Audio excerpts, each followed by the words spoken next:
And coming up in the bulletin, governing NPP rubbishes calls for the resignation of the Minister for Justice and Attorney General Godfrey Dame over alleged witness tampering in the Atoforsen case. So far, the public domain to me is premature. That's how I look at it. But Professor of Law at the University of Ghana, Kwadwo PhD, disagrees as he cautions against downplaying the impact of the alleged conduct on the image of the judiciary and the criminal justice system. There is an image problem with the judiciary as we speak. The Office of the Attorney General also has some image issues to deal with, and it will not be good if something else comes to add an extra layer. It is important that this issue is not allowed to rest. Later on, we'll be live at the Financial and Economic Division of the High Court in Accra, where scores have gathered ahead of the hearing of the case. Also in the bulletin, governance analyst downplays the impact of a presidential debate on the chances of former President Mahama, arguing the NPP flag bearer Dr. Mahmoud Bawumia needs it more. I do not begrudge any group that says I'm not going to engage in any debate, because politically I feel that it is where somebody is having challenges that they will always fall. Strategically, any political strategist will tell their candidate who has an upper hand to not engage in any such debate. An Electoral Commission discloses this year's special voting exercise will take place on the 2nd of December. And later on, stakeholders in women's health express concern over high records of period poverty in the country as they call for concerted effort in addressing the situation. Details of these stories and many more, including sports, all coming up in the next 30 minutes. Stay tuned in.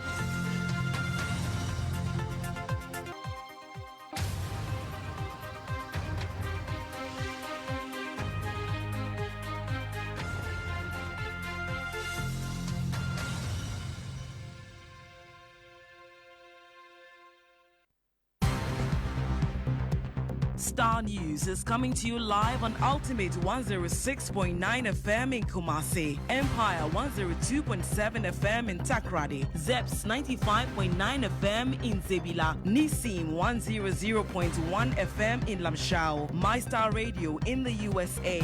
Also live on Facebook on Starr 103.5 FM and on starfm.com.gh around the world. This is Starr 103.5 FM. Starr News. Informed, in depth, in touch. You're welcome once again to the Starr Midday News on Starr 103.5 FM here in Accra, coming to you live from our studios at the Platinum Place in Accra. My name is Dedei Tettey. To the details of our stories now. And the governing New Patriotic Party, the NPP, has rubbished calls for the resignation of the Attorney General and the Minister for Justice, Godfrey Dame, over alleged witness tampering. The minister has come under scrutiny in the past few days after Richard Jakba, the third accused in the case, in which in the Atoforsen ambulance case, he accused the minister of coercing him to incriminate the former deputy finance minister in breach of the code of ethics of the legal profession. While Dr. Atoforsen, who is the minority leader in parliament, along with two others, are on trial for allegedly causing financial loss to the state to the tune of 2.37 million euros through the importation of 30 ambulances. Well, since the allegation went public, there have been numerous calls on the Attorney General and Minister for Justice to resign, despite him denying any wrongdoing. Well, speaking to Francis Aban on the Morning Star, Director of Legal Affairs of the governing NPP, Gary Nimakon, argued there is not enough basis for the calls for the resignation of the minister. To come to the public domain and be saying all those things, I say that these are diversionary tactics and medical officer issues. That is all, nothing more. Because all these things that is going on outside the courtroom, it cannot sway the court. It cannot sway the court. And all this that is going to also cannot sway the prosecution. It can't.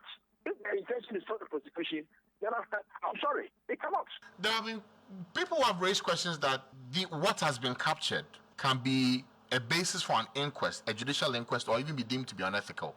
What do you make of calls on the Attorney General to resign? I think it's premature. Why do you say it's premature? Well, now, what are the material facts to ask for resignation? What are the material facts to ask for resignation. It's mature. I think those who are calling for resignation must give us more information or more facts to compare some of us to be swayed. From what so far been put in the public domain, to me, it's premature. That's how I look at it. So if the tape that the NDC says they have is made public, will the perusal of that tape be a basis to analyze whether this call for his resignation holds water or not? Let the tape come and let's all listen to the tape. And when the tape comes, we will submit the tape to analysis and then see whether the tape is what really transpired or otherwise. We will all listen to it. Whether the tape is a reflection of what transpired, we will all see. Whether the tape is doctored or not doctored, we will all see. So, I mean, some of these things, let us not rush. I'm not somebody who rushes to things. Let us take our time and hold our horses.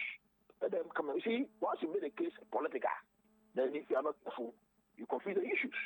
And in this country, what I've observed, that if you want somebody to go scot-free as a potential outcome of whatever it is, make the case a political matter and make it political football. And then you will see that people are playing political football. And the issues, the real genuine issues are confused. You had there the Director of Legal Affairs of the governing NPP, Gary Numako, but Associate Professor at the University of Ghana, a School of Law, Kwejua PhD, insists the minister must resign or be sacked. Now, the law professor has cautioned against downplaying the impact of the alleged conduct on the image of the judiciary and the criminal justice system, which are already facing credibility issues. If what has been said and said in the public domain is what is the truth, then he has to do the honorable thing by resigning, because that behavior is unbecoming and not what is expected of an attorney general, because he holds a very high office. The whole criminal law process is in his bosom. And so if you are talking about the law being the bosom of the judge, when we're talking about criminal law, it's also in the bosom of the attorney general. And so that office is an office that is given special recognition in the Constitution. And for the plea bargaining process, which he led in drafting it and conducting training and so on for lawyers and judges and so on to know how to apply, is violating it based on the information available. Then certainly he has scandalized the whole bargaining process, and he should do the honorable thing to resign to protect the integrity of the office. If the AG does not resign, and of course people have raised questions about whether or not he should, but if he doesn't, would it have any consequence at all on our judicial system? Well, in the first place, as you and I know, the judicial system is not looked on favorably generally by the public. And so there is an image problem with the judiciary as we speak. The Office of the Attorney General also has some image issues to deal with. And it would not be good if something else comes to add an extra layer on the image and the perception of corruption and other related issues that people have about the judicial process. So it will be in the interest of ensuring that the judicial service or the judicial process, the criminal justice system, is purged of some of these bad news that are associated with those two institutions or services. So it is important that this issue is not allowed to rest, or as we say, we have short memories. In the course of time, we'll forget about it and life will go on. No, certainly something has to be done to be able to ensure that so long as this case is ongoing and a decision is going to be reached at the end of it, something has to be done either by the judge himself, herself, or the judiciary, or the president himself take a decision, or the General Legal Counsel, if a report is submitted to it. Something has to be done.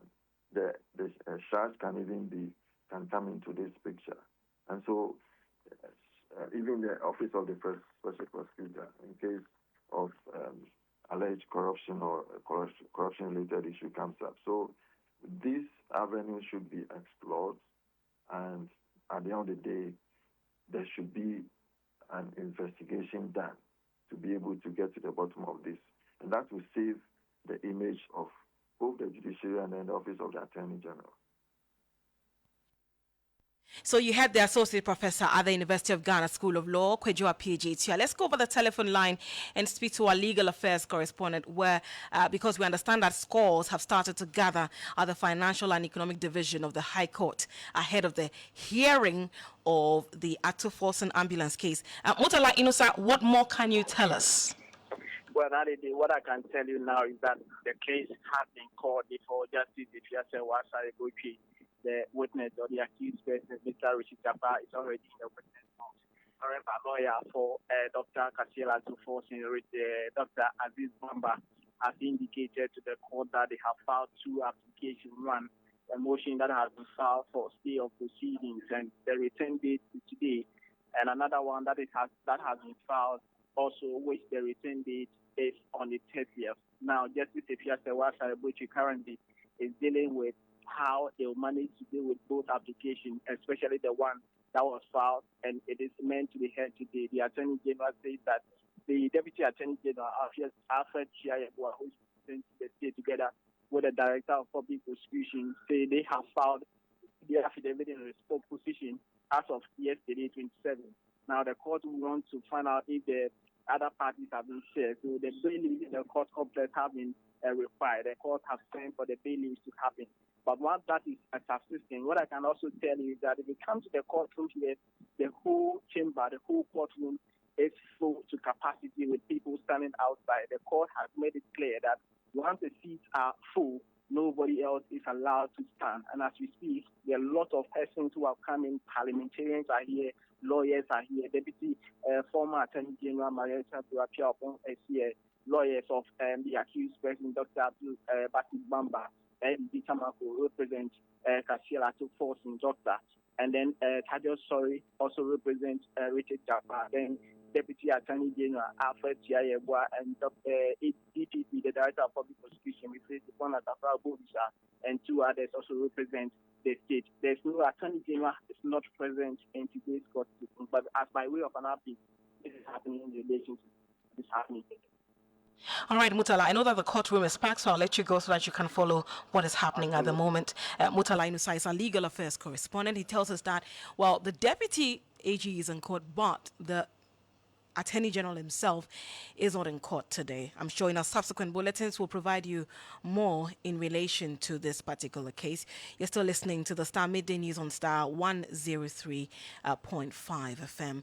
Let's move on and talk about other issues relating to election. A lot has been happening on the electoral front. Well, the leading contenders in the election, they've all been having a bite at issues, especially on issues relating to the economy. This is your election hub here on Star 103.5 FM.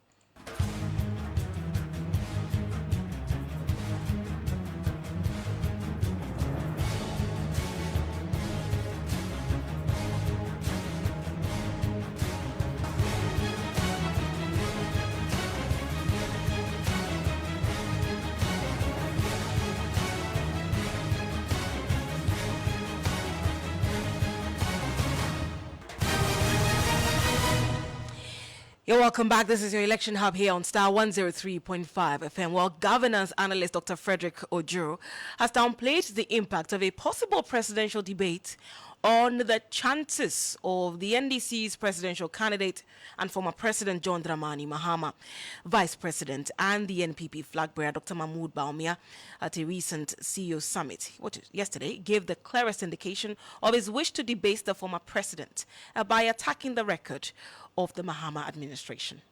We are acutely aware of our country's current challenges and difficulties. Today we stand at a critical and troubling crossroads. Our beloved country, Ghana, has become a bankrupt, collapsed economy due to poor leadership of almost 8 years. This leadership has failed Ghanaians and yet refuses to accept or even take responsibility for the most reckless management of our economy known in previous history.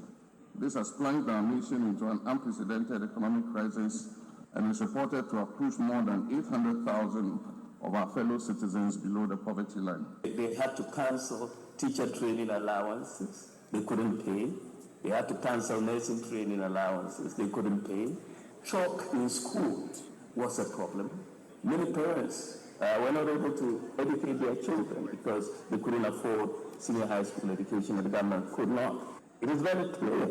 If you look at all the routine things that governments do in the area of development, we have done much more and performed much better. So you had there both the flag bearer of the NPP and Vice President Dr. Mahmoud Bawumia, as well as the flag bearer of the NDC and former President John Dramani Mahama. Well, speaking on the Morning Star with Francis Aban, governance analyst Dr. Ojo, Frederick Ojo declared the NPP flag bearer stands to benefit from any debate, given the fact that he is from what he describes as the position of weakness. One of the areas we have retrogressed in our democracy is the ability to engage on issues. I mean, when was the last time we were able to have a presidential debate? After the bad debate we had, when a third person came in coughing all over the place and destroying the beauty of a process, we've lost that aspect of our political engagement. And I think it might be a good thing to have a better forum to give the two front runners. And I say this without any equivocation.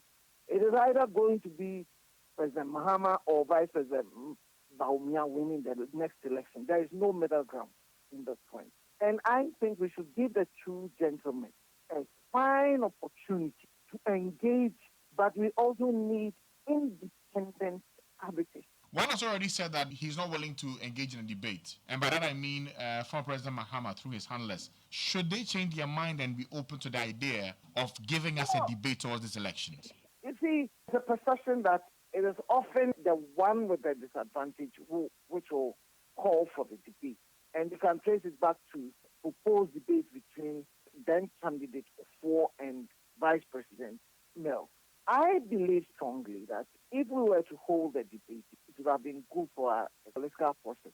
But I do not begrudge any group that says, I'm not going to engage in any debate. Because politically, I feel that it is where somebody is having challenges that they will always seek for debate. So strategically, any political strategist will tell their candidate who has an upper hand to not engage in any such debate. So I'm not surprised, but I believe that ultimately it is good for democracy. You had the governance analyst, Dr. Frederick Ojo.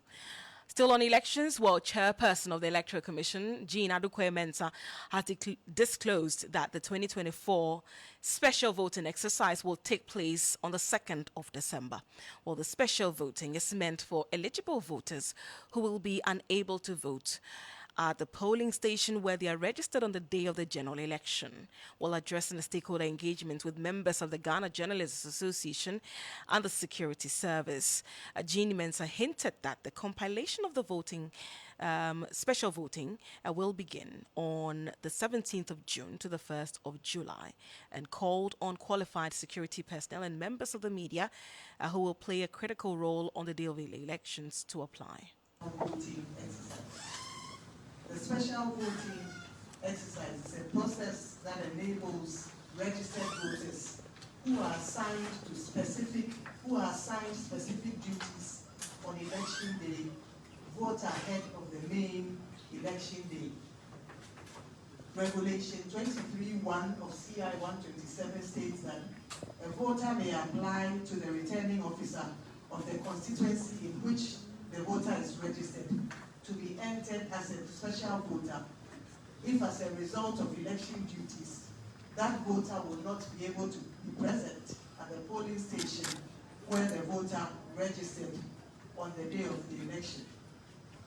In Ghana, such category of voters is regulated and limited to officers of the Ghana Police Service, the Ghana Armed Forces, the Immigration, the Fire Service, Customs, and the Prison Service, as well as the polling officials of the Electoral Commission and permanent staff of the Electoral Commission, not forgetting our media partners who will carry out important functions on election day.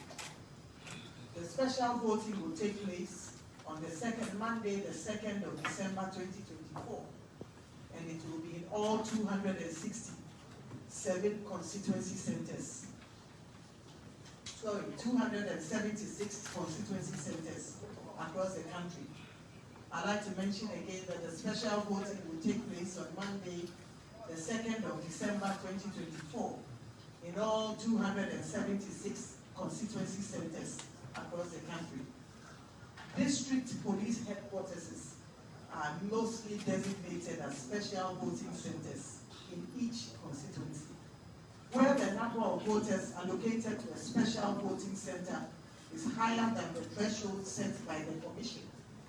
And usually the threshold that has guided us is 750. You heard the chairperson of the Electoral Commission, Jean Adukwe Mensah. That was it for the Election Hub. Let's focus on other issues relating to menstruation. Today is Menstrual Hygiene Day, and stakeholders in women's health are worried over increasing records of period poverty among girls across the country. Now, according to the United Nations, millions of women and girls across the globe are unable to afford menstrual products or access to safe water and sanitation to manage their menstrual health and hygiene. In 2023, a UNICEF report revealed 95% of girls living in rural communities in Ghana miss 20% of school because they do not have access to sanitary pads. Now, having experienced this firsthand, founder and executive director of the NGO Starr Today, Etonam Say, is advocating further education on the matter. While speaking on the Morning Star, Etonam Say explained the situation is alarming, especially when girls in various urban areas. Here in Accra are no exception. It's a big deal. I think most people do not know how much of a big deal menstrual hygiene is, apart from the fact that I grew up in a community that is considered largely deprived. I was born in Nima. I grew up in Mamobi. I went to school in Kotobabi. And so I have seen different levels of poverty. I know what it means to go through your menstrual cycle without having the requisite materials. I have been in class with people who exchanged sex for sanitary pads, who dropped out of school because of sanitary pads. Wow. And these are things people do not really see. Right here in Accra? Yes, right here in Accra. I remember people are constantly exchanging sex for sanitary pad. You would think that, oh, it's only 20 cedi, oh, it's only 21 cedi. It's such a big deal. I remember in the year 2021, we were in a Bawe cluster, all right? This is Accra, Bawe cluster. So in that school, we realized that majority, more than 90% of the girls there, no sanitary pad. They've heard about it, but they've never used it before. They've never used it because they cannot afford it. And there was one lady who said that her mother always is complaining. So I decided to have a conversation. She said she's a petty trader. She makes less than 10 cedi. So if she makes less than 10 cedi, she has 3 daughters, and she has to buy sanitary pad for everyone at the end of the month. How do I think she will survive? She's a single mother. Tomorrow is Menstrual Hygiene Day. Yeah. I want to encourage everyone, spot a girl in your community, buy her a pack of sanitary pads. Trust me, she will need it. These are private things. People don't talk about it. Doesn't mean they don't need the support. I also want to encourage our young men and our big men out there. I mean, we shouldn't be taking advantage of these girls. If you're supporting a girl, support her genuinely. You heard there Etonam Say. She is the CEO of Starr Today. This is still the Star Midday News on Star 103.5 FM. Let's now bring you the very latest in the world of sports. And Jones Haji is here. Good afternoon to you, Jones. What's in sports? Good afternoon. So the under-17 side, the Black Starlets, would play their third-place match against Nigeria today at 5 p.m. at the University of Ghana Stadium in a match where the winner could still qualify for the under-17 AFCON. It is unconfirmed if CAF will increase the qualification slots at the Wafu Zone B level or the AFCON level. However, assistant coach of the side, Nana Kweku Ajimai, who will take charge of the match after the resignation of Laye Kirsten, says the boys are ready to take on Nigeria. We're pretty ready. I mean, after the defeat of Burkina Faso, it was a little rough, but we've been able to psych the boys up and then we've gotten them back in. The boys are ready because they have a lifeline and they know that they have to take that lifeline to be able to qualify for AFCON. It's extremely important. I mean, it's my first national assignment. At first being the assistant to Laye Kirsten and now taking the reins for this last game, I think it's very, very important. For me, it really defines my coaching career and I am going to do everything possible to win this, to put smiles back on the faces of Ghanaians, and also to be able to uplift my own self as a coach. So that game is at 5 p.m. at the University of Ghana Stadium. Now to Ghana's amputee football team, the Black Challenge. They have won the African Amputee Football Cup of Nations for the second time consecutively after beating Morocco 2-1 in a heated final in Cairo, Egypt. The Black Challenge had to come from a goal down after conceding the first goal in the 14th minute via a header from Mustafa Halweed. Ghana, however, began their comeback after Mubarak Mohamed convicted for the spot after a foul by goalkeeper of the Moroccan side in the second half. The game ended in a draw and went into an extra time of 20 minutes to find a winner, and Ghana needed only 5 minutes to find a winner as Mubarak Mohamed scored a free kick this time. This feat means Ghana has qualified and will participate in the Amputee World Cup in 2026. So in third place, Algeria beats Nigeria 3-1 to clinch the third position. That's all for sports. My name is Jones Haji. Thank you very much, Jones, with the very latest in the world of sports.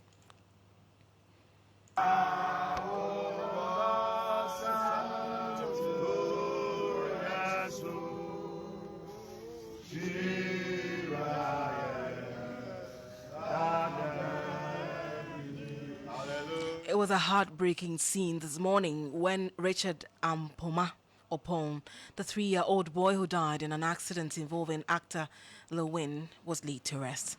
The boy was with his father, Jacob Kofi Ampoma, when the vehicle they were traveling in collided head-on with a speeding car of the actor. Well, eyewitnesses say the actor, who was in Kumasi to premiere his A Country Called Ghana movie, was speeding excessively on the Amakum Wire stretch in Kumasi when the incident happened. His mother, Cecilia Sapong, who collapsed on seeing the lifeless body of her son, was prevented from following the family to Ankasi, where the boy was buried. His father, who was admitted at the Konfanoche Teaching Hospital, has also been discharged. Let's go over the telephone line and speak to the uncle of the boy, Da Costa Boache. Well, unfortunately, we don't seem to have him on the telephone line, but in our subsequent bulletins, we'll bring that story to you. And then on that unfortunate note, we'll bring today's bulletin to an end.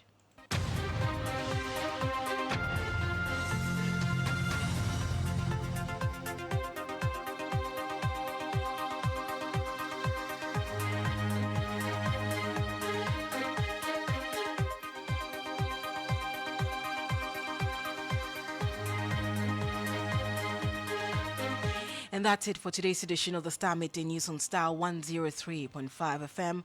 For more news, do log on to starfm.com.gh. My name is Tettey. Thank you so much for your company. Have a good afternoon.